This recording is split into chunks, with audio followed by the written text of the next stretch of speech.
بسم اللہ الرحمن الرحیم۔ السلام علیکم۔ شروع کرتے ہیں آج کے اس واقعے کو۔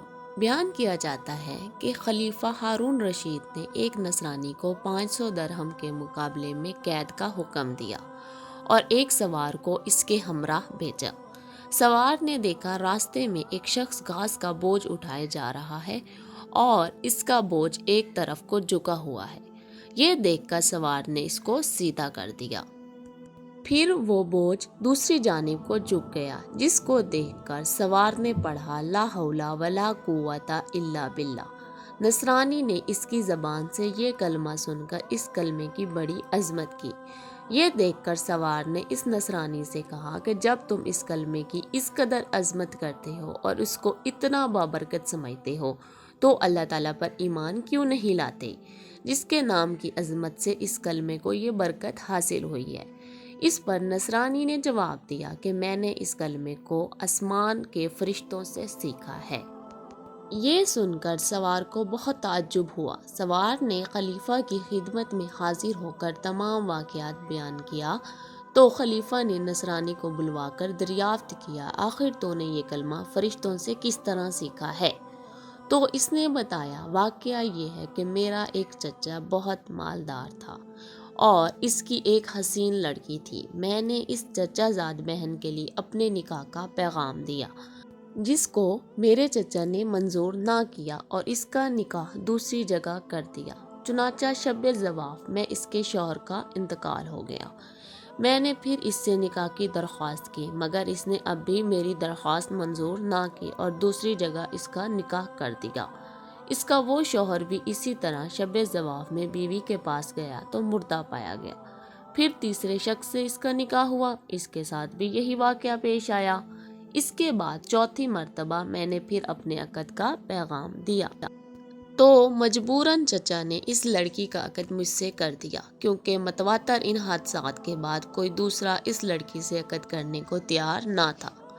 آخر میں نے دیکھا کہ خلوت کے وقت شیطان ایک کوہ گرا کی شکل میں ظاہر ہوا اور اس نے زور سے ایک چیخ مار کے کہا کہ تو کہاں آیا ہے؟ میں نے جواب دیا، میں اپنی بیوی کے پاس آیا ہوں۔ تو وہ شیطان کہنے لگا کہ تجھے معلوم نہیں میں نے اس کے پہلے شوہروں کے ساتھ کیا معاملہ کیا؟ میں نے جواب دیا، مجھے معلوم ہے۔ یہ سن کر وہ شیطان کہنے لگا، اگر تو اس بات پر راضی ہو کہ یہ عورت رات کو میرے لیے ہو اور دن کو تیرے لیے تو بہتر ہے، ورنہ میں تجھے بھی مار ڈالوں گا۔ میں نے اس کی بات کو منظور کر لیا اور اسی طرح ایک مدت گزر گئی تو ایک روز شیطان نے مجھ سے کہا کہ میں رات کو مولا علی کی باتیں چوری سننے کے لیے جاؤں گا، کیونکہ آج رات کو اس کام کے لیے میری باری ہے۔ کیا تم بھی میرے ساتھ آسمان پر چلنے کو تیار ہو؟ میں نے جب اس بات پر اپنی رضامندی کا اظہار کیا تو شیطان نے ایک بڑے اونٹ کی شکل اختیار کر کے مجھ سے کہا کہ میری پشت پر مضبوطی سے سوار ہو جاؤ۔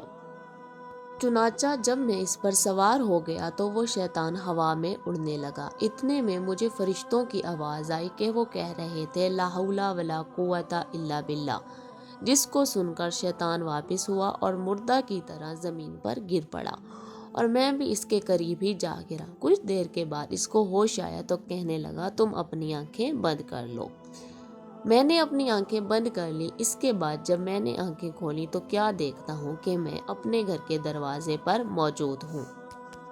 پھر جب میں اپنی بیوی کے پاس خلوت میں گیا تو میں نے اس سے کہا، اس مکان میں جہاں کوئی بھی سوراخ ہے اس کو بند کر دو، ساری کھڑکیاں بند کر دو۔ اس نے ایسا ہی کیا۔ چنانچہ جب رات کو شیطان گھر میں داخل ہوا تو میں نے دروازہ بند کر دیا، باہر سے دروازے کی طرف منہ کر کے پڑھنا شروع کیا لا حول ولا قوت الا باللہ، جو میں نے فرشتوں سے سن کر یاد کر لیا تھا۔ اتنے میں نے ایک سخت آواز سنی، پھر دوسری اور تیسری مرتبہ یہی کلمات پڑھے تو اس کے بعد بیوی نے مجھے پکارا کہ اندر آ جاؤ۔ جب میں اندر گیا تو بیوی نے بیان کیا کہ تم نے پہلی مرتبہ لا حول ولا قوت الا باللہ پڑھا تو شیطان یہاں سے بھاگنے کا راستہ تلاش کیا، مگر اسے کوئی راستہ نہیں ملا۔ جب دوسری مرتبہ تم نے لا حول ولا قوت الا باللہ پڑھا تو آسمان سے ایک آگ نے اتر کر شیطان کو گھیر لیا اور جب تیسری مرتبہ تم نے لا حول ولا قوت الا باللہ پڑھا تو اس آگ نے شیطان کو جلا کر راکھ کر دیا۔ اللہ تبارک و تعالیٰ نے ہمیں اس سے نجات دے دی۔ خلیفہ ہارون رشید نے نصرانی کی زبان سے یہ واقعہ سن کر اس کو آزاد کر دیا اور 500 درہم بھی معاف فرما دیے، جن کے عوض اس کو قید کیا گیا تھا۔ اس واقعے سے ہمیں یہ سبق ملتا ہے کہ یہ تمام برکت کلمہ لا حول ولا قوت الا باللہ کی تھی، جس کے پڑھنے سے یہ سب برکت ظاہر ہوئی۔ اللہ تعالیٰ ہمیں بھی اس کی عظمت جان کر اس کا کثرت سے ورد کرنے کی توفیق عطا فرمائے، آمین۔